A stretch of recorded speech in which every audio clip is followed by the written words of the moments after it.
प्रणाम सभी के लिए। जय जय श्री राधे। गुरु ब्रह्मा गुरु विष्णु गुरुदेवो महेश्वरः गुरु साक्षात् परब्रह्म तस्मै श्री गुरुवे नमः।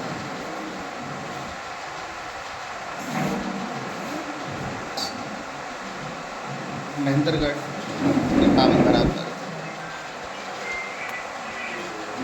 एक विशेष अनुष्ठान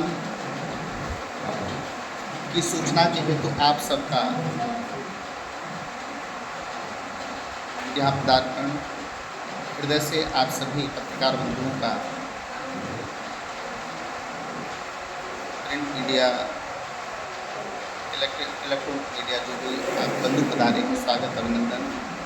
महेंद्रगढ़ में 1.25 लाख पार्थिव शिवलिंग निर्माण, रुद्राभिषेक, श्रीमद् भागवत कथा और रुद्राक्ष वितरण का एक आयोजन दिनांक 2 जून से 8 जून तक होने वाला है। उसी कार्यक्रम के हितार्थ आप सबको यहाँ बुलाने का मन हुआ। महेंद्रगढ़ में पहली बार ऐसा आयोजन,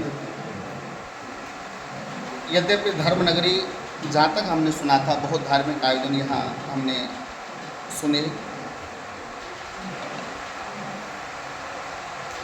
श्रीमान मेहता जी से चर्चा हुई तब पता चला कि अक्सर कथाएं आदि होती रहती हैं, धर्म के कार्य होते रहते हैं महेंद्रगढ़ की पावन धरा पर। उन कार्यक्रमों से इस कार्यक्रम में कुछ भिन्नता थी। उस भिन्नता को सबको बताने के लिए आप लोगों को हम माध्यम बनाना चाहते हैं।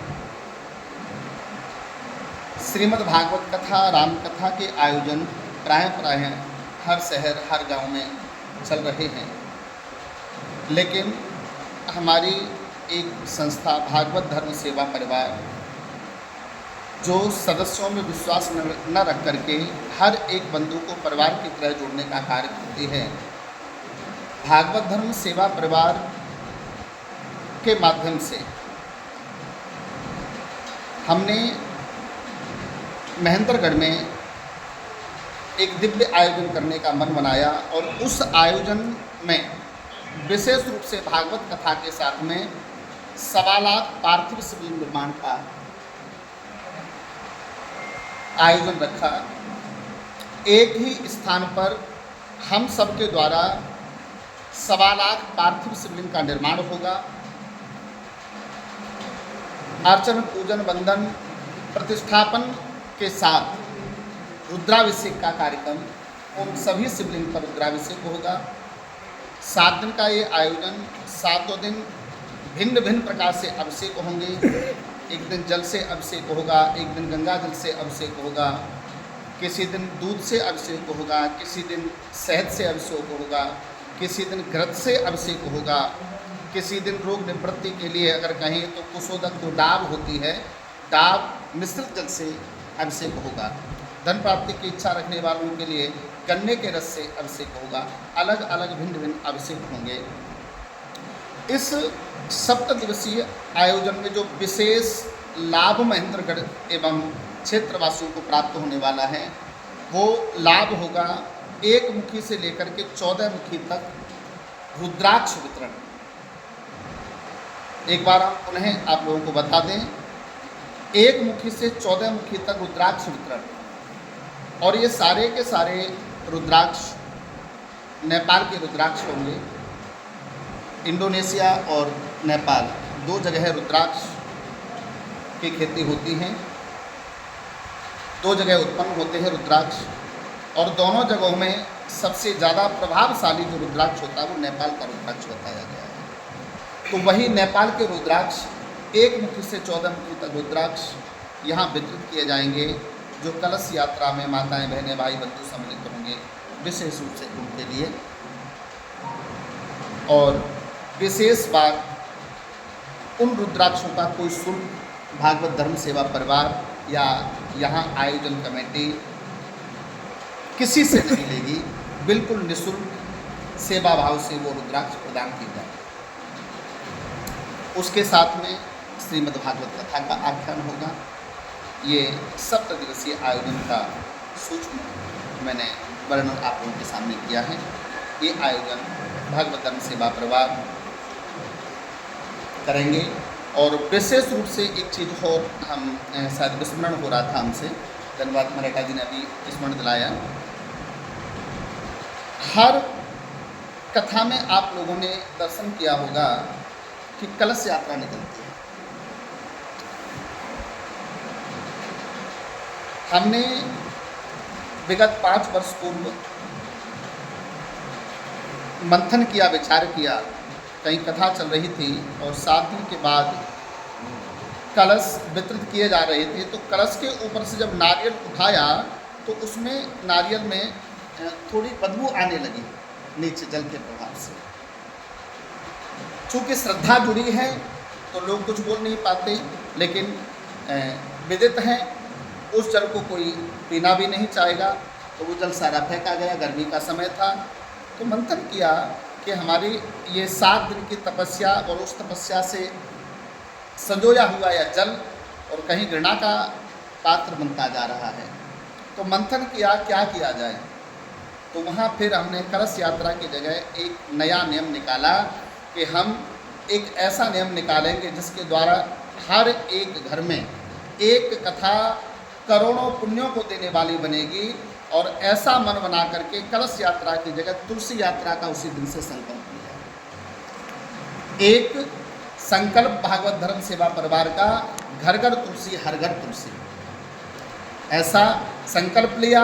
और उस संकल्प के माध्यम से जहाँ जहाँ भागवत होती है वहाँ तुलसी यात्रा का प्रावधान हम।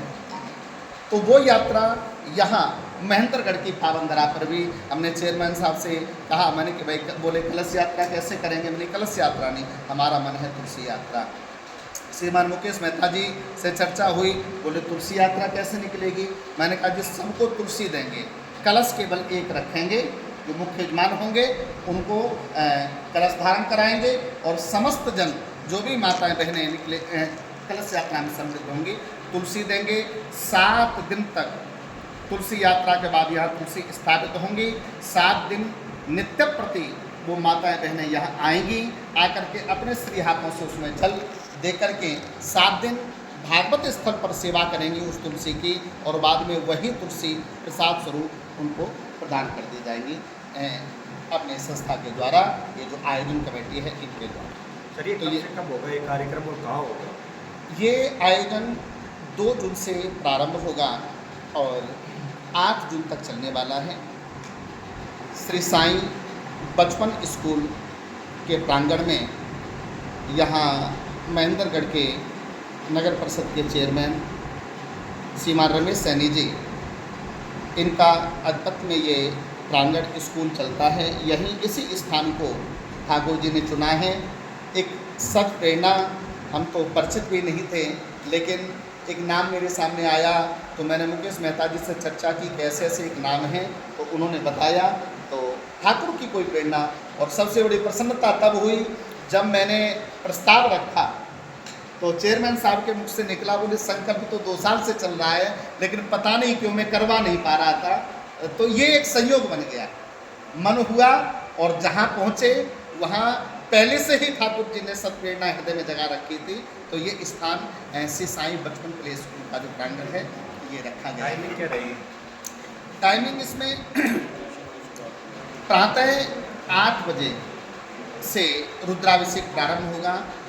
उससे पहले 6:30-7 बजे के करीब हम समस्त नगर के बंधु बांधवों से, माताओं बहनों से एक ही बात कहेंगे, यहाँ जो शिवलिंग निर्माण होगा वो स्वयं सबको अपने हाथों से करना है। आप सबको मैं एक विशेष बात और बता दूँ, जो पार्थिव शिवलिंग निर्माण होने वाला है, भगवान श्री राम ने रामेश्वरम में जब लंका पर विजय प्राप्ति की है, तो विजय प्राप्ति से पूर्व लंका पर जब आक्रमण करने वाले भगवान श्री राम, तो उससे पूर्व भगवान ने भगवान शिव का पूजन किया है और भगवान शिव के पार्थिव स्वरूप का पूजन किया है। जो पार्थिव शिवलिंग निर्माण यहाँ होने वाली हैं, वही अपने हाथों से भगवान श्री राम ने पार्थिव शिवलिंग का निर्माण किया और उसका पूजन किया, और पूजन करने के बाद लंका पर विजय को प्राप्त किया। तो वही शिवलिंग यहाँ निर्मित होंगी। हमारे शास्त्रों का कहना है, संतों का कहना है कि जो पार्थिव शिवलिंग निर्माण करके इसका पूजन करता है, कोई क्षेत्र ऐसा नहीं उस जीव के जीवन का जिस क्षेत्र में पार्थिव शिवलिंग पूजन करने के बाद प्रवेश करे उसमें विजय की प्राप्ति ना हो।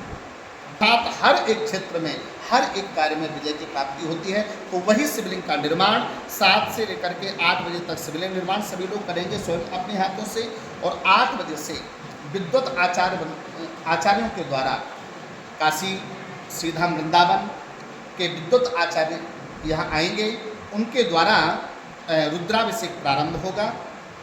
11 बजे तक रुद्राभिषेक चलेगा और शाम के सत्र में 3 बजे से लेकर के 6 बजे तक श्रीमद् भागवत कथा का पाठ।